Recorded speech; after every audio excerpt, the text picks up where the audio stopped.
85% ఉన్నటువంటి వాళ్లకు కాంగ్రెస్ ప్రభుత్వం రాకముందు 42% బీసీలకు ఇస్తామని కామారెడ్డి డిక్లరేషన్ అని ఒక పెద్ద మోసానికి తెరలేపారు. దానికి సిద్దిరామయ్య గారు చీఫ్ మినిస్టర్ కర్ణాటకను తీసుకొచ్చి ఆయన బీసీ బిడ్డనే ఆయనతోని కామారెడ్డిలో డిక్లరేషన్ చేశారు. 42% మా ప్రభుత్వం రాగానే మరి బీసీలకు రిజర్వేషన్లు ఇస్తామని చెప్పి దాంతోపాటు 1,00,000 కోట్ల బడ్జెట్ అంటే సంవత్సరానికి 20,000 కోట్ల రూపాయలు మరి బీసీలకు ఇస్తామని వాళ్ళే చెప్పినారు, ఎవరు అడిగింది కాదు. కానీ ప్రజలందరూ మోసపోయిన తర్వాత కేసీఆర్ గారు 34% బీసీలకు రిజర్వేషన్ ఇవ్వాలని ఆ రోజు మరి అసెంబ్లీలో పెడితే దాన్ని సుప్రీంకోర్టు 50%కు మించిపోయి ఉన్నది కాబట్టి 23-24%కే పరిమితం చేసినటువంటి సందర్భం. ఆ రోజు 2018 లోకల్ బాడీ ఎలక్షన్ కూడా మరి 23-24 రిజర్వేషన్లతోని ఎలక్షన్లు జరిగినాయి. 42% ఇస్తా అని పెద్ద డ్రామాలు ఇక్కడి నుంచి ఢిల్లీ దాకా నడిపించినటువంటి ఈ ముఖ్యమంత్రి గారు తీరా నిన్న ఇవాళ మీరు పేపర్ చూడండి 17%కు పరిమితం చేసి 17% మొన్న ఎలక్షన్ కమిషన్ వాళ్ళు ఇచ్చినటువంటి లిస్టులో. కాబట్టి ఇవన్నీ జరుగుతున్నాయి. మన ఒక రాజకీయ పార్టీగా కేసీఆర్ గారి నాయకత్వంలో పనిచేసినటువంటి సైనికులుగా మీ అందరికీ రిక్వెస్ట్ చేసేది ఒకటే, మనకు దీక్షా దివాస్ అనేది ఒక పండుగ రోజు. ఆ పండుగ రోజుని మనం గంభీరంగా చేసుకోవాల్సినటువంటి అవసరం ఉంది. దీన్ని అద్భుతంగా చేసుకోవాలంటే నేను అందరికీ రిక్వెస్ట్ చేస్తున్నా, డివిజన్కు 100 మంది రండి. ప్రతి డివిజన్కు 100 మంది నేను రావాల్సిందిగా రిక్వెస్ట్ చేస్తూ ఉన్నాను. ఖైరతాబాద్ జుబ్లీహిల్స్ ప్రాంతాలు మాత్రం మరి డివిజన్కు 200 మీకు పక్కనే ఉన్నది కాబట్టి మరి డివిజన్కు 200 మంది. ఖైరతాబాద్ నియోజకవర్గంలోనే భవన్ ఉన్నది, మరి జుబ్లీహిల్స్ కూడా పక్కనే ఉన్నది కాబట్టి నేను 100 చెప్తున్నా. రెండోది ఖైరతాబాద్ జుబ్లీహిల్స్కు 200 చెప్తున్నా. మీ శక్తి మేరకు ఎక్కువ కూడా తీసుకురావాల్సినటువంటి అవసరం ఉంది. ఆ రోజు మనకి ఇక్కడ కార్యక్రమాలు ఉంటాయి. మన రాష్ట్ర నాయకులు కేటీఆర్ గారు, మన ముఖ్య నాయకులు, మరి అదేవిధంగా ఆ రోజు కేసీఆర్ గారు అమరణ నిరాదీసినటువంటి ఒక స్లైడ్, ఒక వీడియో కూడా మరి ప్రదర్శించడం జరుగుతుంది. దాంతోపాటు నాయకులు మాట్లాడతారు.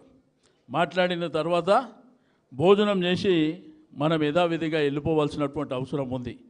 నేను కార్పొరేటర్లకు, నాయకులకు, ఇన్ఛార్జులకు, కార్యకర్తలకు, ముఖ్య నాయకులకు అందరికీ చెప్తున్నా, ఊరికనే పిలవకముందే పేర్లు పెట్టకముందే దన్నాదాన్ని ఎక్కి స్టేజ్ల మీద కూర్చున్నాడు కాదు. ఆ రోజు వీడియో పెడుతున్నాం, ఎవరు స్టేజ్లు ఎక్కుతారో ఎవరు తిరుగుతారో ఆ 100 మంది మీ వెనుక వాళ్ళని తీసుకొని రావాల్సినటువంటి అవసరం ఉన్నది. రాబో కాలంలో కూడా చాలా స్ట్రిక్ట్గా ఉంటాం, గుర్తుపెట్టుకోండి. రాజకీయాలల్లో కాంపిటీషన్ ఉండాలి. రాజకీయాలల్లో మనం ఉన్నతమైనటువంటి స్థానంలో ఉండాలంటే సర్వీస్ కూడా అంతనే చేయవలసినటువంటి అవసరం ఉంటుంది. ప్రజల మధ్యలో అదే విధంగా ఉండాలి, కార్యకర్తలతో కూడా అదే విధంగా కలిసిమెలిసి ఉండాలి, అందరికీ చేదోడు వాదోడుగా ఉండాలి. కాబట్టి నేను ఆ రోజు కూడా దయచేసి ఇది ఒక్కల బాధ్యత కాదు, ఇక్కడ ఉన్న మనందరి బాధ్యత. అందరం కూడా మరి పార్టీ వీలైనంత వరకు నియోజకవర్గంలో ఉన్నటువంటి నాయకులకు, మా ముఖ్య నాయకులకు రిక్వెస్ట్ చేస్తున్న, యంగ్స్టర్స్ కానీ పెద్దలకు కానీ అందరూ మోటార్ సైకిల్ మీదనే రండి. మోటార్ సైకిల్ మీద వస్తే ఇద్దరు కూర్చోవచ్చు, ఒకళ్ళు నడిపించేటైనా ఒకళ్ళు వెనుక కూర్చొని ఎంత దూరం అన్నా పోవచ్చు. ఇక మా అక్కలు, మా చెల్లెళ్ళు మాత్రం వీలైతే బస్సు, ఆటోనో మరి ఏ విధంగా వస్తారో మీరు రావాల్సినటువంటి అవసరం ఉన్నది. ఆ రోజు ఒక పండుగ వాతావరణం లాగా మరి బ్రహ్మాండంగా మన కార్యక్రమాన్ని మనం చేసుకోవాలని చెప్పి నేను ఈ సందర్భంగా తెలియజేస్తూ ఉన్నాను. నేను అందరికీ దయచేసి రిక్వెస్ట్ చేస్తున్నా, ఇది రాష్ట్ర వ్యాప్తంగా అన్ని జిల్లాలలో దీక్షా దివాస్ కార్యక్రమాలు ఉంటున్నాయి.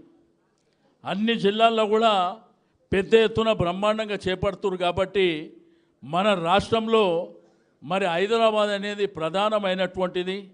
ఈ రాష్ట్రానికి గుండెకాయ లాంటి హైదరాబాద్లో మరి జిల్లాలో జరిగిన దానికంటే మరి డబల్ టిబల్ ఎక్కువ ఉండాలి కాబట్టి మనం కూడా బ్రహ్మాండంగా ఆ కార్యక్రమాన్ని చేసుకోవాల్సినటువంటి అవసరం ఉంది.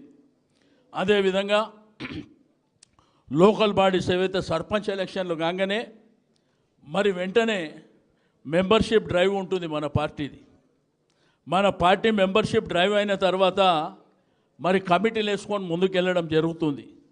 అవన్నీ ఆల్రెడీ చర్చలు జరుగుతున్నాయి. ఇంతకుముందులాగా ఒక్కరినో ఇద్దరినో వేసి వదిలిపెట్టం. ఈసారి ఫుల్ ప్లేజ్డ్గా కమిటీ అంతా ఉంటుంది. అధ్యక్షుడు ఉంటాడు, అధ్యక్షుని తర్వాత కమిటీలు ఉంటాయి, ఆ తర్వాత అనుబంధ సంస్థలు మహిళా కమిటీ కానీ, యువత కమిటీ కానీ, విద్యార్థి కానీ, మరి అదేవిధంగా కార్మిక విభాగం కానీ, బీసీ విభాగం కానీ, ఇట్లా అన్ని కమిటీలు కూడా మరి రాబో జనవరిలో ఫిబ్రవరిలో ఆ కార్యక్రమాలు ఉంటాయి. ఈసారి తప్పకుండా మరి ఎవరైతే పార్టీ కోసం కష్టపడుతున్నారో వాళ్ళకే ప్రయారిటీ ఇచ్చి వాళ్ళనే అందలం ఎక్కించాలి, వాళ్ళతోనే పార్టీని ముందుకు తీసుకువెళ్ళాలనేటువంటి ఆలోచన పార్టీకి ఉన్నదని చెప్పి నేను ఈ సందర్భంగా తెలియజేస్తూ ఉన్నాను. కాబట్టి మరి హైదరాబాద్ జంట నగరాల్లో, సికింద్రాబాద్, హైదరాబాద్ ప్రాంతాల్లో పార్టీని అద్భుతంగా బలోపేతం చేసి మరి ముందుకు తీసుకువెళ్ళడానికి మీ అందరి సహకారంతో పార్టీని అద్భుతమైనటువంటి పార్టీగా తీర్చిదిద్దుదామని చెప్పి నేను ఈ సందర్భంగా తెలియజేస్తూ ఉన్నాను. ఎప్పుడైతే అధికారం లేనప్పుడు, పార్టీ కష్టకాలంలో ఉన్నప్పుడు ధైర్యంగా గట్టిగా నిలబడవలసినటువంటి అవసరం మనందరికీ ఉంటుందని చెప్పి నేను ఈ సందర్భంగా తెలియజేస్తూ ఉన్నాను. అధికారం ఉన్నప్పుడు ఎవరెవరు ఉంటారో మనకు తెలియదా? అందుకే పార్టీ కూడా నిర్ణయం తీసుకుంది. ఎవరైతే రేపు మనం అధికారం అయితే 100% వచ్చే ఎలక్షన్లో 100% మనమే అధికారంలో ఉంటాం, దాంట్లో అనుమానం లేదు. మొన్ననే కేటీఆర్ గారు, హరీష్ గారు, మిగిలిన మిత్రులు మాట్లాడేటప్పుడు నేను చెప్పిన, మేమందరం మాట్లాడుకున్నాం, ఎవరైతే